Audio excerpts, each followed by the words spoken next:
হারামে কোনো বারাকা আছে? হারামে আছে অস্থিরতা, সাময়িক উন্মাদনা, এর ভেতরে বারাকা নাই। হালালের ভেতরে আল্লাহ তাআলা বারাকা ঢুকিয়ে দিয়েছেন। আচ্ছা আপনারা বলুন তো, গরুর গোশত খাওয়া এটা হালাল না হারাম? হালাল।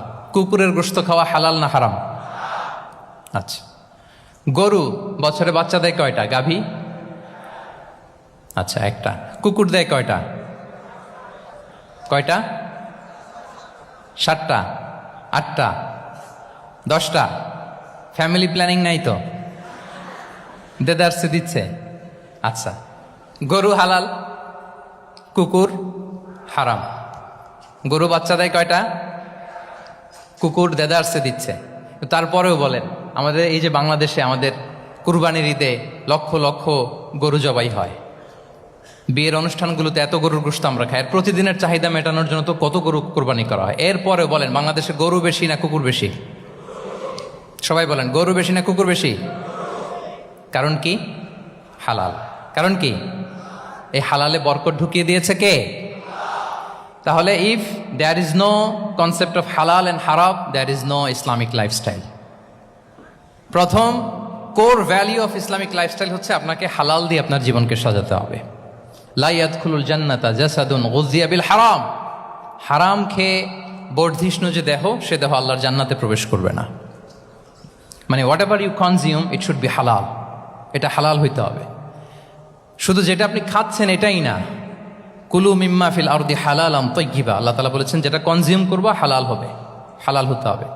তো এটা শুধু এত ন্যারো কনসেপ্ট না, আপনার জীবনের সবটাই হালাল হতে হবে। ইউর ফুড শুড বি হালাল, ইউর ড্রিঙ্ক শুড বি হালাল, ইউর ইনকাম শুড বি হালাল, ইউর ফ্যাশন শুড বি হালাল, ইউর এন্টারটেইনমেন্ট শুড বি হালাল। সব কিছু হালাল হইতে হবে। আমরা অনেকে যে ভুলটা করি, আমরা খাওয়ার ক্ষেত্রে শুধু হালাল খুঁজি, এরকম অনেকে করে, কিন্তু অন্যান্য ক্ষেত্রে হালাল হারামের বাজ বিছান নাই। আমি একটা উদাহরণ প্রায়ই দেই, দেখবেন যে আমাদের বাংলাদেশের সরকারি অফিসগুলোতে তো ঘুষ চলে নাকি? আল্লাহ ঘুষ থেকে এই জাতিকে তুমি হেফাজত করো। আচ্ছা, দেখবেন যে আমাদের বিভিন্ন সরকারি অফিসগুলোর মুসলিম কর্মকর্তারা তারা ওয়াইন খায় না। আমি দেখেছি, থাইল্যান্ডে গিয়েছে, চায়না গিয়েছে অফিসের কাজে, ওখানে হালাল রেস্টুরেন্টগুলো খোঁজে, কারণ মুসলিম, তার হালাল খাইতে হবে। তো সে ওয়াইন খায় না, পর্ক খায় না, কারণ ইসলামে এটা হারাম। আবার অনেক হিন্দু কর্মচারী, সে আবার গরুর গোশত খায় না, কারণ কি তার ধর্মে ওইটা হারাম। কিন্তু এই মুসলিম কর্মচারী, হিন্দু কর্মচারী দুইজনের নির্বিশেষে মাশাআল্লাহ ঘুষ খায়। এরকম হয় না? দেখেন, মুসলিম ওয়াইন খায় না, পর্ক খায় না, তার ধর্মে হারাম। আমার হিন্দু ভাই গরুর গোশত খায় না, এটা তার ধর্মে হারাম। কিন্তু ঘুষ আবার দুই ধর্মে হালাল নাকি? হ্যাঁ, হালাল না। তার মানে ওই যে pick and choose, you got the point, right? Pick and choose করেছে যে আমার ধর্মের এই এই নিয়ম আমি মানবো, কারণ এটা আমার জন্য খুব ফ্লেক্সিবল, এটা খুব ভালো লাগে। কিন্তু যেটা কঠিন হয়ে যাচ্ছে, যেটা তার বিরুদ্ধে দাঁড়াচ্ছে, ওইটা সে মানে না। তাহলে পিক এন্ড চুজ করার কোনো সুযোগ। আমরা আমাদের গোটা জীবনকে হালাল দিয়ে সাজাইতে হবে, তাহলে your lifestyle will be Islamic lifestyle. এই কথাটা কি বুঝতে পেরেছেন? তাহলে ইউর ফুড শুড বি হালাল, ইউর ড্রিঙ্ক শুড বি হালাল, ইউর ফ্যাশন শুড বি হালাল, ইউর ইনকাম শুড বি হালাল, ইউর এন্টারটেনমেন্ট শুড বি হালাল, even your relationship should be হালাল।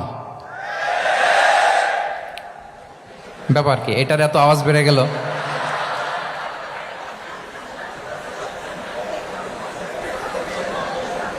এটা কমন পড়ে গেছে নাকি? আচ্ছা বলেন, হালাল রিলেশনশিপ কোনটা বলেন? এই যে, এই তো আসল জায়গায় হাত দিছি বোধহয়। আমাদের শিক্ষার্থী বন্ধুদের মধ্যে বিবাহিত আছি আমরা? হ্যাঁ, কারা কারা আছে দেখি তো।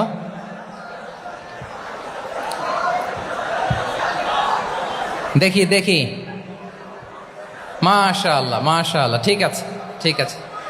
আমাদের বোনরা উপরে আছেন, মাশাআল্লাহ, অনেকে হাত তুলেছেন, আলহামদুলিল্লাহ। এই তো আমাদের যারা হাত তুলছেন তাদের জন্য একটা তাকবীর দেই আমরা, আল্লাহু আকবার। এই যে আপনারাই বলেছেন, আমার কোনো লিগ্যাল অপিনিয়ন দেওয়ার প্রয়োজন হচ্ছে না, যে হালাল রিলেশনশিপ হচ্ছে বিয়ে। তাহলে বিয়ের বাইরে যদি আমার কোনো রিলেশনশিপ থাকে, হালাল না হারাম? ফতোয়া দিচ্ছে কে? আমি? আপনারাই দিচ্ছেন? বলেন, বিবাহ পরবর্তী কোনো যদি এক্সট্রা ম্যারিটাল রিলেশনশিপ থাকে, এটা ইসলামে হালাল না হারাম? তাইলে pre marriage relationship, after marriage relationship, এটা শরীয়তে হারাম। তো এই হারাম যদি আমি এই হারামের সাথে যদি নিজেকে জুড়ে দেই, তাহলে আমার লাইফস্টাইল এটা ইসলামিক লাইফস্টাইল হতে পারে না। আমরা বিয়ের মতো পবিত্র বন্ধনের মধ্য দিয়ে আমরা আমাদের দাম্পত্য জীবনকে উপভোগ করব। আল্লাহ তৌফিক দান করুক। এই যে অনেকে হাত তুলে ফেলছে, মার্শাল, তার মানে সেকেন্ড ইয়ারে আছে, ফার্স্ট ইয়ারে আছে, থার্ড ইয়ারে আছে, আলহামদুলিল্লাহ, হালাল রিলেশনশিপে তারা গিয়েছে, মাশাআল্লাহ। তাহলে হালাল এন্ড হারামের ব্যাপারে যদি আমরা বলি, আমাদের পুরো জীবনের প্রতিটি অঙ্গন আমরা হালাল দিয়ে সাজাবো। কি বলেন, পারা যাবে তো ইনশাআল্লাহ? হারামের সাথে আমাদের কোনো সম্পর্ক আছে? হ্যাঁ, আমরা সবকিছু হালাল দিয়ে সাজাবো তো? হারামকে আমরা না বলে দিব না, নো। আজকের এই জহির রায়হান মিলনায়তন, না এটা কি নাম, জহির রায়হান মিলনায়তনের এই হল রুম থেকে হারামকে আমরা লাল কার্ড দেখাই দিলাম। কি বলেন, হারামকে আমরা নো বলবো, আওয়াজ করে বলুন নো। ওকে, নো টু হারাম। তাহলে দ্য কনসেপ্ট অফ হালাল এন্ড হারাম আশা করি আমাদের কাছে ক্লিয়ার। আমরা হালাল দিয়ে নিজেদের জীবনকে সাজাবো, হারামের সাথে আমাদের কোনো সম্পর্ক নাই। তাহলে একটা ট্রেইট আমরা শেয়ার করলাম, একটা কোর ভ্যালিউ শেয়ার করলাম, যে আমরা যদি হালাল মেনটেন করতে পারি আমাদের জীবনে, এটা হচ্ছে one of the core values of Islamic lifestyle.